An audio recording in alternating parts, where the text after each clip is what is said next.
વાવથરા જિલ્લાના ભાભર શહેરમાં આવેલ ભાગવત શેરી જાહેર માર્ગ પર ગેટ ન મારવા અંગે સ્થાનિક રહેવાસીઓ દ્વારા ભાભર નગરપાલિકાના ચીફ ઓફિસર તથા નગરપાલિકા પ્રમુખને લેખિત રજૂઆત કરવામાં આવી। રજૂઆતમાં જણાવવામાં આવ્યું છે કે ભાગવત શેરી એક જાહેર માર્ગ હોવાથી ત્યાંથી સ્થાનિક રહેવાસીઓ, વિદ્યાર્થીઓ તેમજ વૃદ્ધ વડીલોની નિયમિત અવરજવર રહે છે। શેરીની બાજુમાં શાળા આવેલી હોવાથી મોટી સંખ્યામાં વિદ્યાર્થીઓ આ માર્ગનો ઉપયોગ શાળાએ જવા આવવા માટે કરે છે। જાહેર માર્ગ પર ગેટ ઉભો કરવામાં આવે તો સામાન્ય જનતાની અવરજવરમાં મુશ્કેલી ઊભી થઈ શકે છે અને જાહેર હિતને અસર પહોંચી શકે છે। રજૂઆત કરતાઓએ નગરપાલિકા તંત્રને માંગ કરી અને જાહેર માર્ગ પર કોઈ પણ પ્રકારનો ગેટ બાંધવાની મંજૂરી આપવામાં ન આવે તેમજ જો નિયમોનો ભંગ કરીને ગેટ બાંધવાનો પ્રયાસ કરવામાં આવે તો જવાબદારો સામે કાયદેસરની કાર્યવાહી કરવામાં આવે। હવે આ મામલે ભાભર નગરપાલિકા તંત્ર શું નિર્ણય લે છે તેના પર સ્થાનિક નાગરિકોની નજર મંડાયેલી છે। અમારા છોકરાઓને સ્કૂલ જવામાં તકલીફ છે, અમારે દવાખાનામાં જવામાં તકલીફ છે, અમે ઘંટા માણસો છે, અમારે શું કરવું? આ ગેટ ના થવો જોઈએ। પાણી એમનું આવે છે તો અમે સહન કરીએ છે, બરાબર રસ્તો છે જાહેર અને ત્યાં સાથે આ બધા ઠક્કરો ગેટ કરવામાં મોગે છે પણ ગેટ થવો ના જોઈએ એટલી અમારી સરકાર જોડે મંજૂરી છે।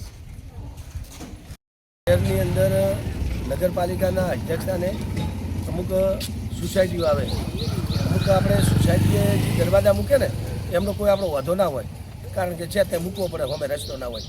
હવે અમારે આ છેલ્લા ભાગમાં તમે જો કોઈ દરવાજા મેકવાની એમની આયોજન છે।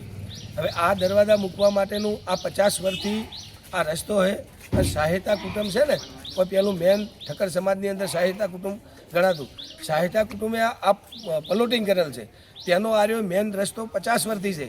હવે મારું તો એવું કહેવું છે નગરપાલિકાના ચીફ ઓફિસરને અને નગરપાલિકાના પ્રમુખને કે મારી એવી રજૂઆત છે કે જાહેર રસ્તો છે ત્યાં દરવાજા મૂકવામાં ના આવવા જોઈએ અને જો અમારી કોઈ વિસ્તારની એલર્જી એમને કોઈ હોય ને તો એમનું લગભગ એ સોસાયટીનું પોણી આવે તો અમે સહનશક્તિ કરી અને પોણી હેડવા જશે।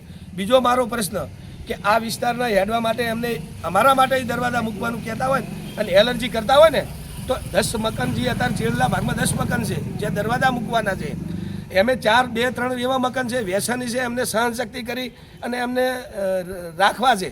અને અમે અત્યારે હોય અમારે કોઈ દવાખાનું છે, કોઈ અમારે છોકરા માટે ભણવાનો અમારો મેન રસ્તો છે અને બીજું કોઈ ડિલિવરી હોય તો અમારા આ મેન રસ્તા છે અને આ દરવાજા જો કદાચ મૂકશે ને તો આ હોય દરવાજો એક મૂકે એક પેલી વાર મૂકે ને તો પહેલી તકલીફ કરે છે કે હર્ષદભાઈ ઠક્કર હોય વચમાં રહેશે ને એમને 2 કિટનું કેન્સલ છે, 2 કિટનું અત્યારે 25% એમનું જીવન છે અને દરવાજા મૂકીને કોઈ 108માં એમને લઈ જવાના છે ને તો એમના કારણે મૃત્યુ થાય એવી મને અત્યારે આત્મા મારો કહે છે।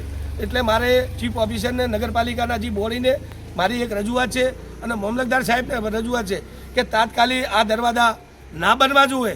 જો કદાચ એમના તાકાતથી કે એમના જોરથી બનાવતા હશે તો કદાચ મધ્યમ વર્ગના કોઈ માણસ અત્યારે કનેક્શન લેવું હોય ને તો એમને દંડ કરવામાં આવે છે, એમને પોલીસ કેસ કરવામાં આવે છે। તો આવા વ્યક્તિઓ જો પરવાનગી વગર કોઈ દરવાજા બનાવતા હોય તો એમને નોટિસ આપો, પોલીસ કેસ કરો, બધું તમારે નાના મધ્યમ વર્ગને આ કામ કરવું છે અને મોટા જે આવા હોય કરે જો કદાચ આવ્યા એમના જબરજસ્તી કે નગરપાલિકા કોઈ એક્શન નહીં લે તો અમે કોર્ટના દરવાજા ખખડાવશું, પણ કોઈ બી હિસાબે આ દરવાજો અમે નહીં મૂકવા દો એટલે નહીં જ મૂકવા દો। Reporter Janakshri Rathod, Janadesh news, Bhabhar.